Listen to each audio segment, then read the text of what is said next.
This is the Mindspace TV show.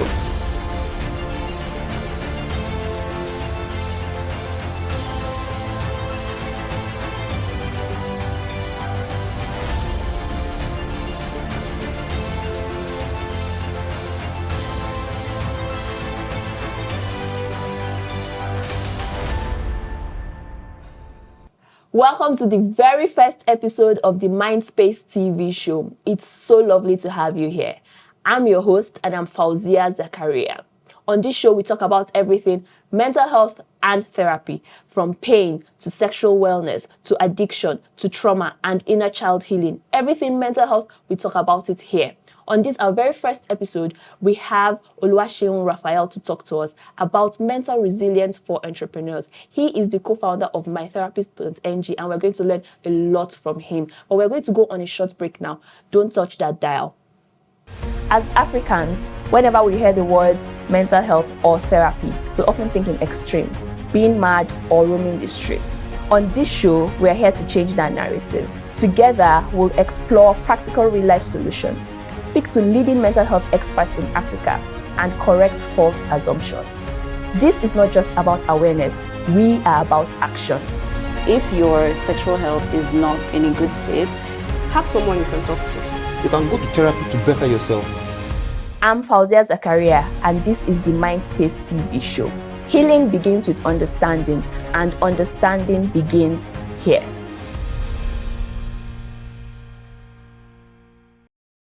Welcome back to the Mindspace TV show. It is so lovely to have you here. I remain your host, Fawziyya Zakariyya, and today we're talking to Oluwaseun Raphael Afolayan. He is the co-founder of mytherapist.ng and he's here to talk about mental resilience for entrepreneurs.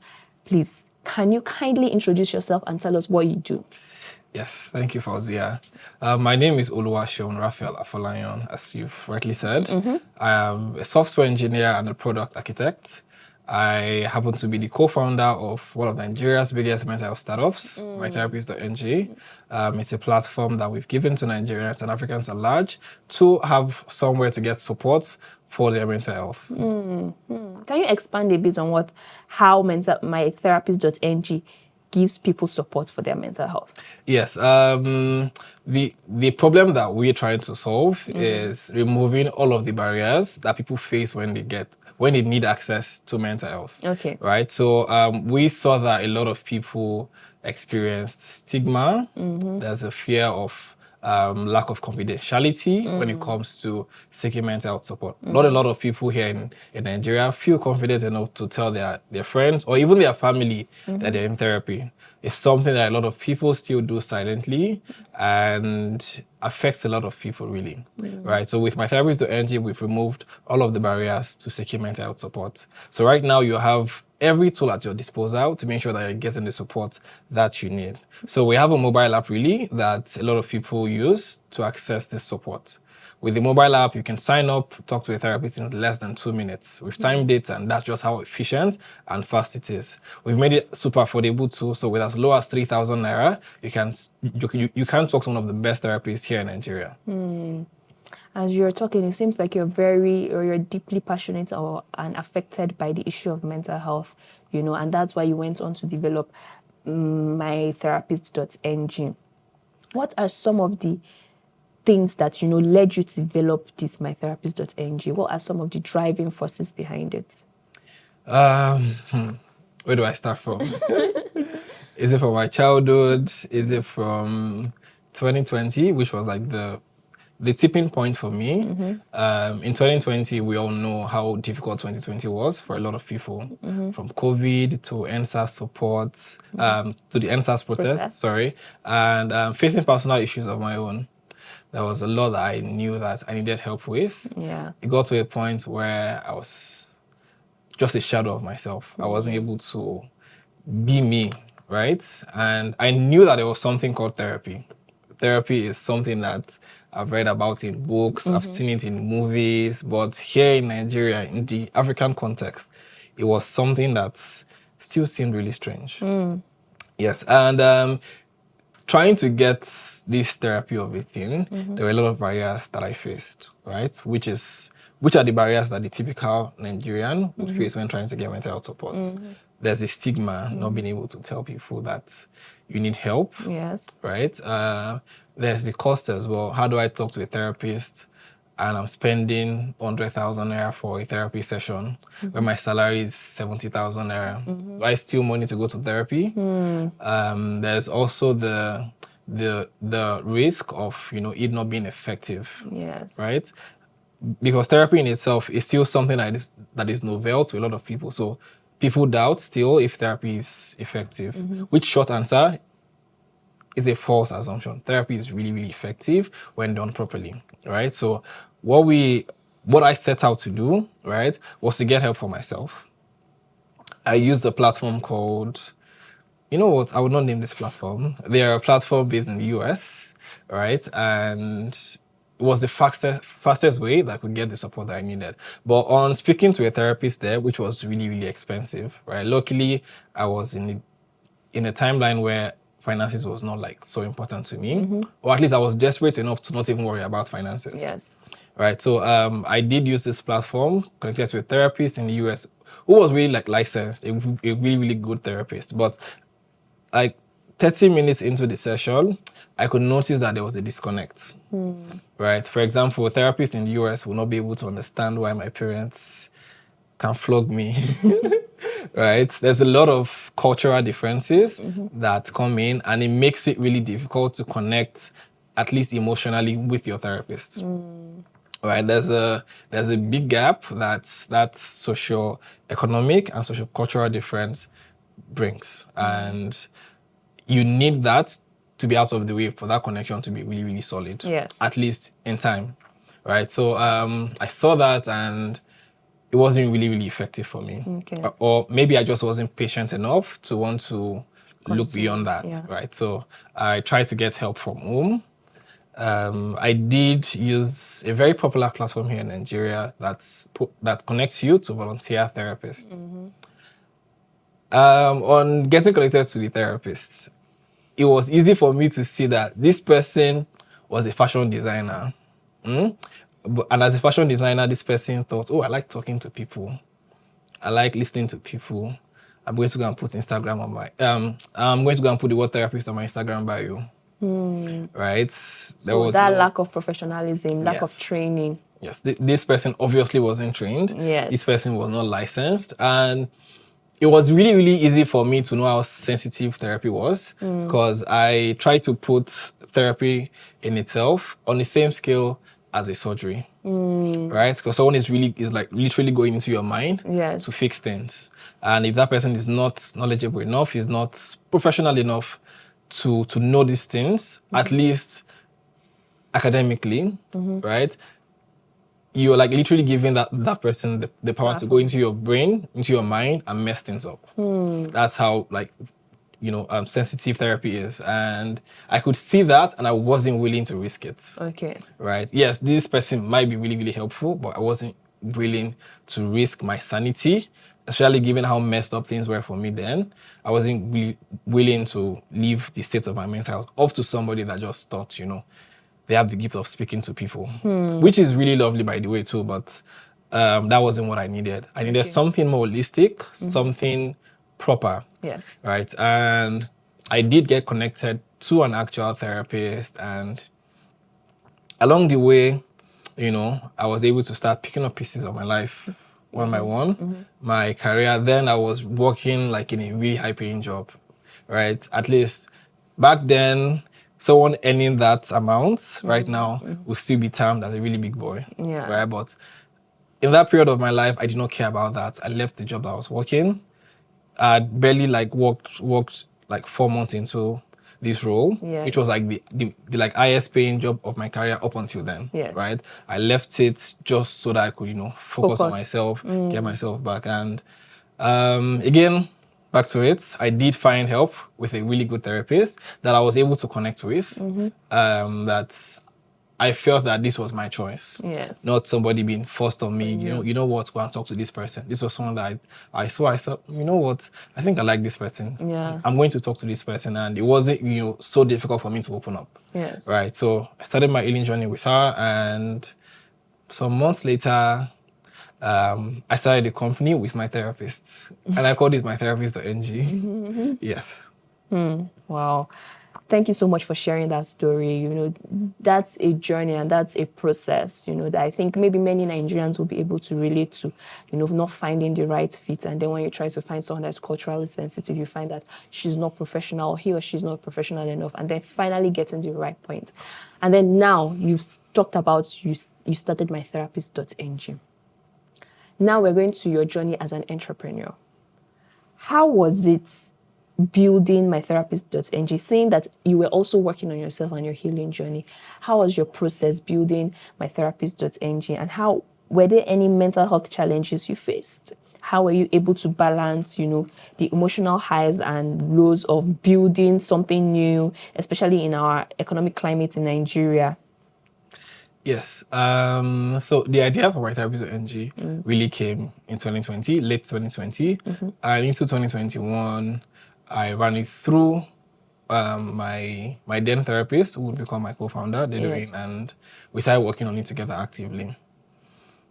Yes, while the euphoria of building something really exciting, because this wasn't something that a lot of people knew about in Nigeria, Yes. right? There was the euphoria, the excitement of building something really, really exciting, right? And 2 months into it, that euphoria died down. It died down to the point where, like, we're not sure whether we should continue with this anymore, right? But one thing that I like that we opted to do was, you know what? Even if it's the most basic version of this, let us put it out, Yeah. right? I knew just how difficult this could be, Yes. but I didn't expect that it would be this difficult when, you know, I got into it on my own. Yes. People would, of course, remember that, oh, what of this thing that you started now? Yes. Where is it today? There was that fear too. So luckily, people were reading the articles organically, right? And being someone that knew a bit about SEO, it was something that I had worked on. And so when you search for things, You'd so be able to. then one of our best read articles was how to ask for help when you need it, right? So we would have people come into the blog to read that daily. They would search for it on Google. Something as simple as how to ask for help, right? Which should not be something that we would expect people to search for. Yes. Right? Yeah, you can ask for help, but searching to learn how to ask for help, that was something that we put out, and that content blew up on its own. Right? So that in itself was a little morale booster for us. Okay. Right? From there, we said, you know what? Now that we are educating people, what happens when they need the actual help? Right? So we sought out to, you know what? Let us talk to a few people here in Nigeria that do therapy, and are not fashion designers that think that they have the gifts of talking to people. Right. Let us look for the best professionals that we have. Just list them out for people to talk to whenever they want to talk Yes. to. Right? We would put out their phone numbers there, their email, so you can talk to them whenever you wanted. We did that, and there were other problems that arose. So we said, you know what? Let us still tackle this from another angle, the angle of advocacy. So what we did, or what we started doing since December of 2021, Yes. was to do bi-weekly Twitter spaces. So every 2 weeks, on a Friday, we are bringing somebody to talk about something, right? Whether it's sexual health, sexual wellness, ADHD, addiction, etc. We're bringing people to come share their knowledge with the world. And while we're doing that, we're also bringing people to come tell their mental health stories. People that have fought drug addiction, even something as trivial as gambling addiction. It was really, really encouraging because a lot of people could relate. Yes. People appreciated it, and of course expressed those appreciations, right? Which in its own way too was a drive to keep doing this. Yes. Right. We got validation that this was something that people needed, and that even though we're not there yet, we're on the right track. Right. Well, thank you very much for telling us your story. Like I said, it's a process, and I can see from, you know, even just telling me now, I can see from where you started and how you had to build up step by step, little by little, taking the first step as a blog, and then listing out people professionals that they can talk to, and then going to the extent of like, let's do bi-weekly Twitter spaces, let people get access to help and hear from other survivors too. So that's very important. But we're going on a short break now. When we come back, we're going to hear from Oluwaseun about how he built up mental resilience as he was building up this business. This is the Mindspace TV show. If your sexual health is not in a good state, have someone you can talk to. You can go to therapy to better yourself. Healing begins with understanding, and understanding begins here.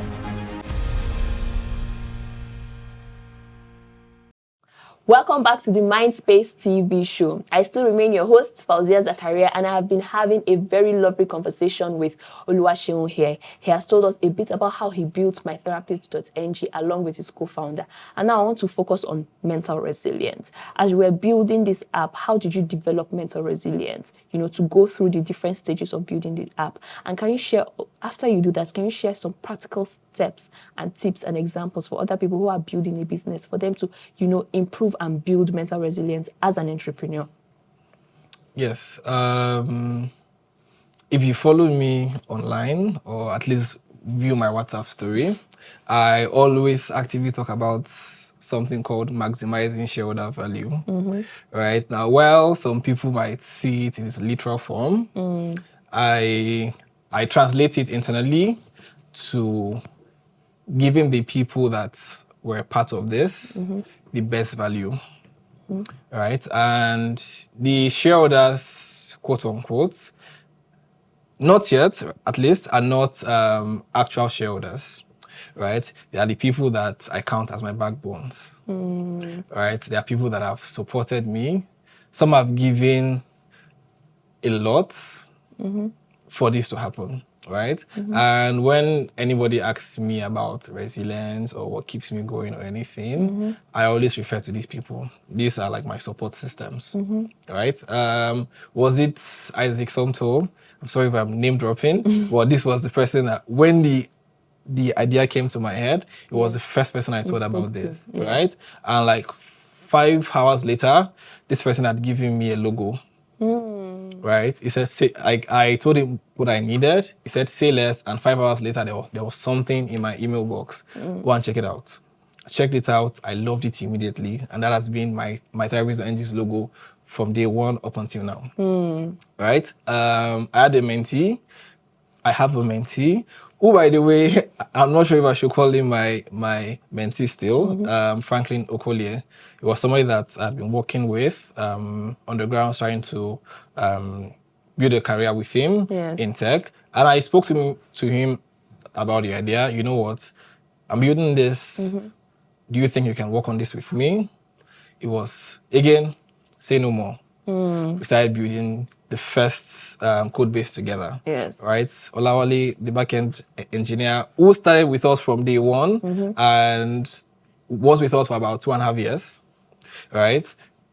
These are the people that gave their all just to be with me on this journey. Right? So anytime I think drawing weak or anything, the first thing that I ask myself is, have I given these people the value for what they've done for me? Right? So these are like my support systems. They are the ones that, in January of last year, the first day that we got our first therapy booking, right? I was in my parlor. Olawale was inside the guest room. Franklin was inside of my old room. And the alert just came out, right? That we have a therapy session request from XYZ person, right? I remember I was jumping, hugging each other for like close to an hour. We were dancing. You know what? This is actual validation that we are doing the right thing, right? So anytime I need some sort of support, I just draw on the strength of these people, right? Because these are people that, to an extent, are even as equally passionate about this as I've been. Okay. So can you, it seems like you built your resilience from a strong support system. Can you give us other practical tips and examples and resources that someone can draw from when they're building something? Yes. I would also maybe highlight that when you're building, there's a lot of times, even when you have support systems, it feels like you're doing it alone, right? It feels like it's just you. It feels like when it comes down to it, it's just you, right? But yes, having good support systems is invaluable. First of all, now the first thing that I will maybe give as a tip, I'm not sure if I'm qualified to start giving advice yet, is that you need to look at why you started this in the first place. Your why.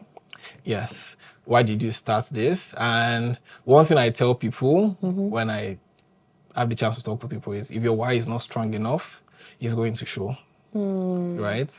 If your why isn't strong, if your why isn't your actual why, along the line, it will tell on you.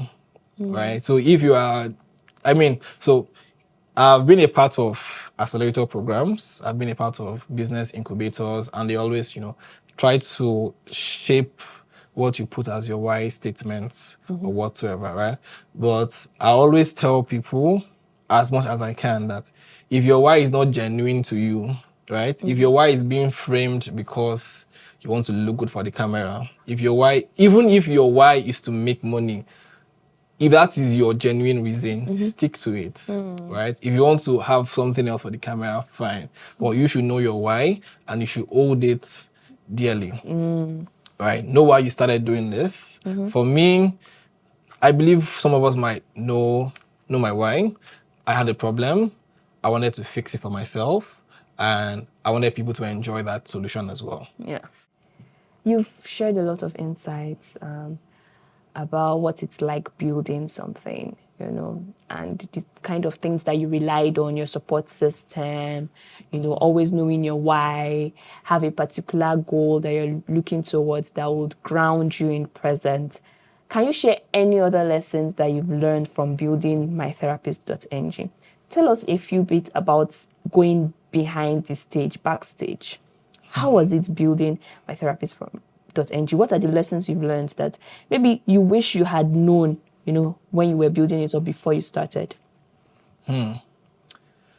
Well, the first thing that I wish somebody was telling me as I was going through this journey was that, young man, you will see shege. Right? That's the first thing that I wish. But of course, maybe not to discourage me. Yes. But even things like that don't even prepare you for what's to come. But one thing that I've seen or that I quickly learned is that it's really, really easier if you ask for help. Right? I used to be something called a lone wolf. Right? In fact, one of the ways that I relax is through gaming. It's through gaming. And for people that play PUBG or Call of Duties, we know something called a 1v4. So it's usually just one person fighting against four people. Those are the kind of scenarios that I love, because sometimes, you can work with teammates and they slow you down. Yes. Right? People can slow you down. People can put quote unquote answered in your gary, right? And that's how I had, cultured myself, right? Doing things alone, not going with people when I didn't need to go with people, right? And that took me far. It took me far, yes, because it was easy to build without distractions. It was easy to build without being disappointed by other people, right? But going into it, or when it became real, right, I could see that, you know what? I can't do this alone. Nah, you need support systems. You have support systems. You need to start tapping into them more. First person I spoke to was like, I thought you would never ask. Right? This was somebody that I've been watching from the sidelines, seeing my status updates, seeing everything, and saying, I thought you would never ask. Right? I did ask, and it was a straight yes. Right? Yes, I have gotten a lot more no's maybe than I deserve. Right? But yes, those yeses would eliminate significant problems from the building journey, right? I had a co-founder who is dedicated. I had team members who were energized, who really wanted to make impact, right? And of course, asking people outside of that was something that I found difficult at first, but now if I need to do anything, I go to people that I call my mentors. Hey, I want to do an event. Who do I talk to make this happen? Take this number, call this person, tell them XYZ person sent you.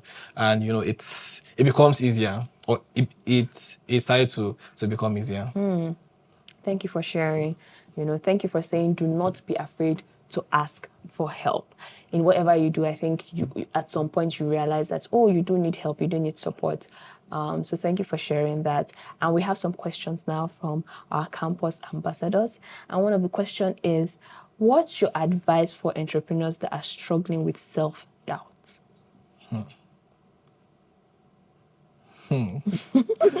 Yes.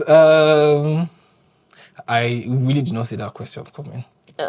Right?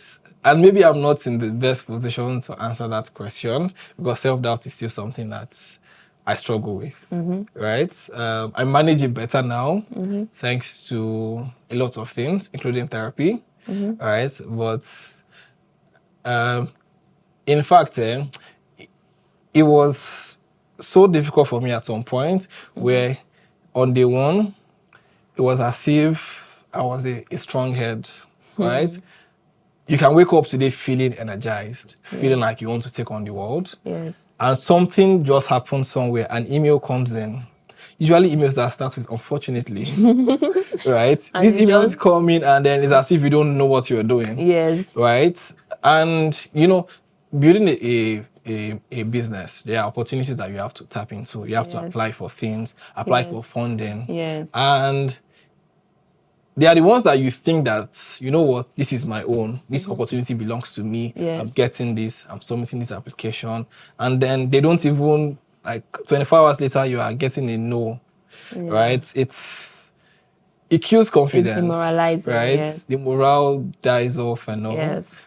But what I will still say is remember your why. Remember your why. And I like to also have a philosophy that I like to carry along with me, right? It is that I can be anything I want to be, right? I can equip myself with as much as I need to equip myself with, right? Whether it is public speaking, whether it is being able to convince someone. I mean, these were things that I like coming into this were not skills that You I had. had, Yes. right? But I had to start asking myself, okay, I've gotten these no's, I've gotten these no's. Yes, yes. Why am I getting these no's? Why are these people turning me down? What am I lacking that is making them turn me down? Yes. Right? And if these are things that I already have, how am I going to show it better to turn those no's into yeses? yeses. Right? And again, it was all about strategy. Right? Do I need somebody to complement me in some areas? I have a lovely co-founder.